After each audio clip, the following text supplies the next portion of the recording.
I spoke at the event last year, and I just want to continue on with the themes that I raised then and just update really on some of the aspects that I pointed to last year. And last year, some of you may recall, I used 3 examples in the history of the last 30 years of the surveillance society that has been developed, and just pointed to a few issues that I think needed to be addressed at that stage, and we were looking to campaign around for, that has to be Suresh,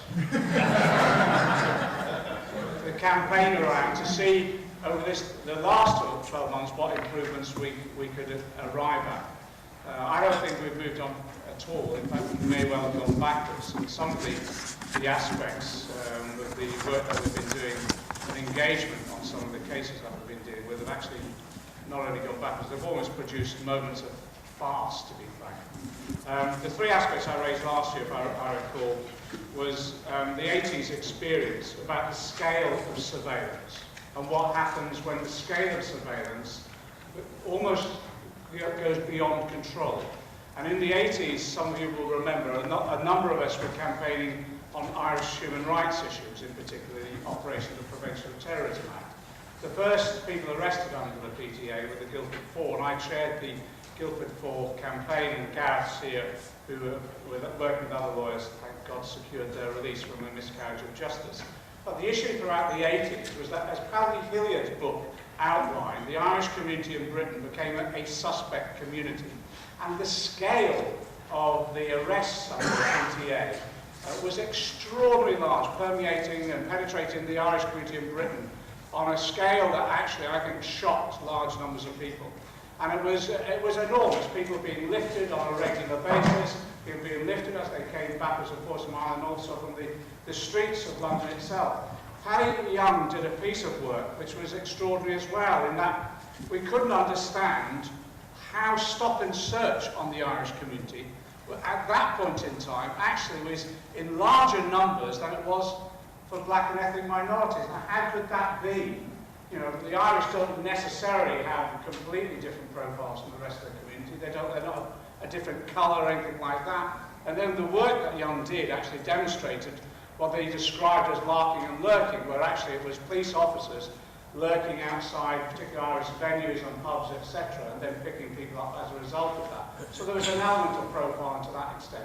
And what we found, the enormous numbers of people who were simply harassed as a result of the PTA, and it produced very limited returns in terms of any forms of prosecutions, and in fact actually alienated sections of the community rather than encourage their cooperation in the confrontation of illegality and terrorism. And that went on, but it produced horrendous miscarriages of justice, the Guildford Four, the Birmingham Six, which you'll hear about. Paddy Hills talked at length at our various meetings on the experiences that came out of that. And I think that demonstrated to me very, very briefly what happens when you have an uncontrolled scale of surveillance going on that actually damages the whole community and depicts one section of its society as Paddy Hilliard said, as a suspect community. I think that was a lesson that we need to learn for what's happening at the moment for other communities that are then being almost depicted both in terms of practice, policing practice, etc., surveillance practice, and also the media as suspect communities. The second case I referred to last year was my own constituency case of Ricky Reel. Subdef Reel, Mrs. Reel will be here tomorrow.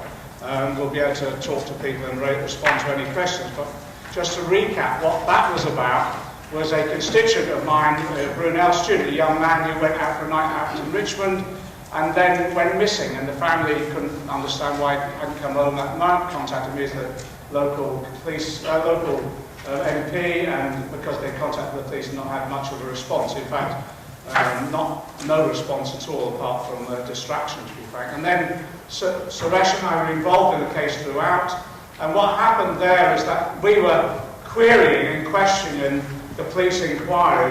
Eventually Ricky's body, unfortunately, was found in the Thames, exactly where we thought he went missing. After a week, it took us a week to get the body found.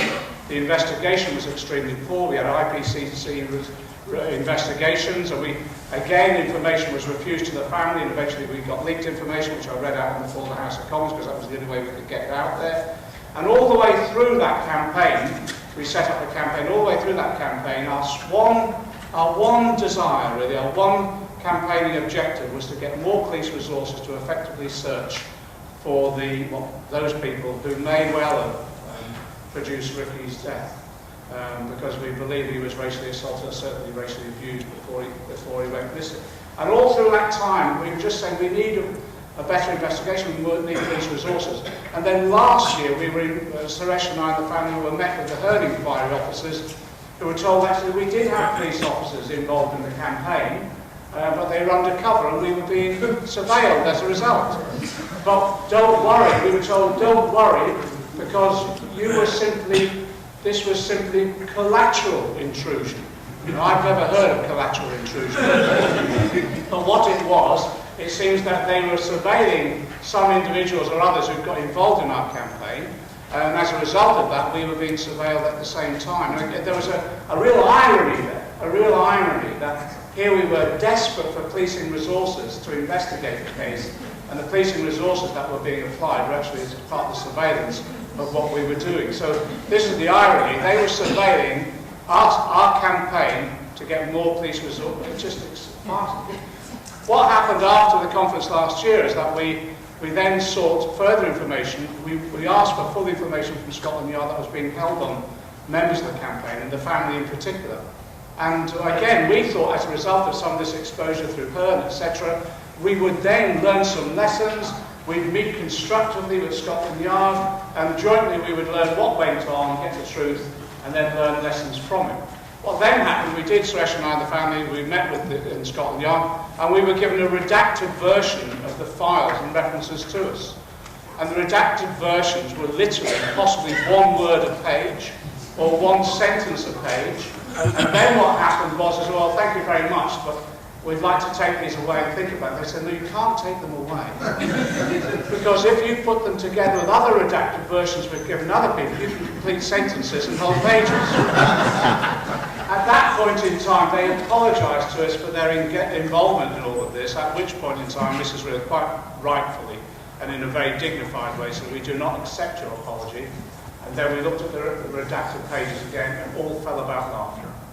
Because it was absolute farce in terms of this openness and transparency that they're then supposed to be adopting, and the apologies that were given for this whole nature of surveillance. So we still haven't got, Suresh can confirm, and Mrs. Real be tomorrow, we still haven't got the full transparency about what information was held on us, and how that was used, and in fact how that was collected as well.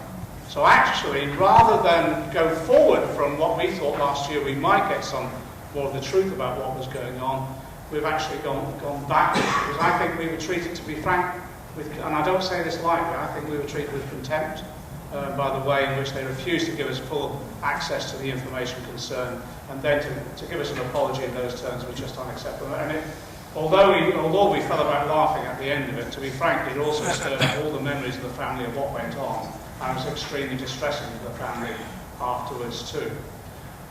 That was the other example I gave last year, and again, I just thought we might have had some breakthroughs on that. We didn't. I think we've gone backwards to a certain extent, because they're trying to close the waters over what went on. And the third one, which I referred to last year, and Dave Smith said, was the blacklisting campaign, and the information that we got during the campaign in recent periods about the scale of surveillance of individual trade unionists by the police itself, and again the penetration of our campaigns around blacklisting over the years. And the key issue for us was the connection between the Consulting Association, which was holding information on blacklisted workers that was being provided to companies, and if you recall from what we discovered, some of that information could only have come from either the police or security services, the nature of people being on demonstrations against fascists and things like that. So it was much broader than just their trade union activities or their health and safety activities as trade unions, etc.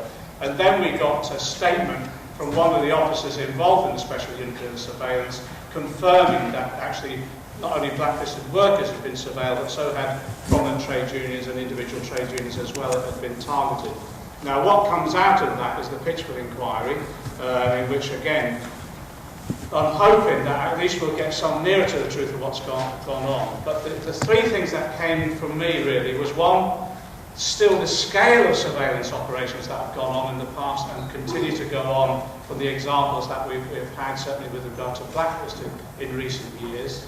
That's the first thing. The second thing, there seems to be no process by which any parameters are set on those surveillance operations. There doesn't seem to be any democratic accountability in terms of setting those parameters.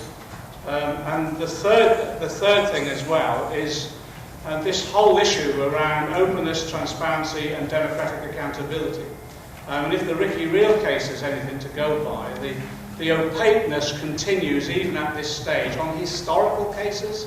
The opaqueness, and if you look at an example of possibly one of the worst examples is the Shrewsbury pickets. We still haven't got the information, even though the CCRC is investigating, and the CCRC is saying it can't continue its investigation in any depth further until certain documents are released, and that's within political control, and yet again they've been closed down for 30 years yet again. So again, the third element for me is actually this opacity that goes on, lack of openness and transparency, and a lack of democratic control of that process by which information is released. And as I say, from last year, which I thought our conference on meeting, I think was extremely enlightening, and we thought there might be an emergence of movement on all of these points. I don't think there's been movement. In fact, in some instances, I think we've gone backwards in terms of almost, I felt the way that the Ricky Reel family in particular were treated was one of obfuscation, to say the least, as I said previously, almost arrogant contempt. And I think they're the issues that we now need to break through on. That's the scale, the lack of parameters, the lack of accountability. I'm hoping Pitchford will help us somewhat in that. It gives us the opportunity almost to have our day, if not in court, at least in the inquiry. But I think it's going to require an awful lot more campaigning. Now, in terms of what also happened in the last year, and I'll shut up at this point because I've got to go on this demonstration, but also what happened in the last year, which completely shocked me more than anything, is that I'm now the Shadow Chancellor.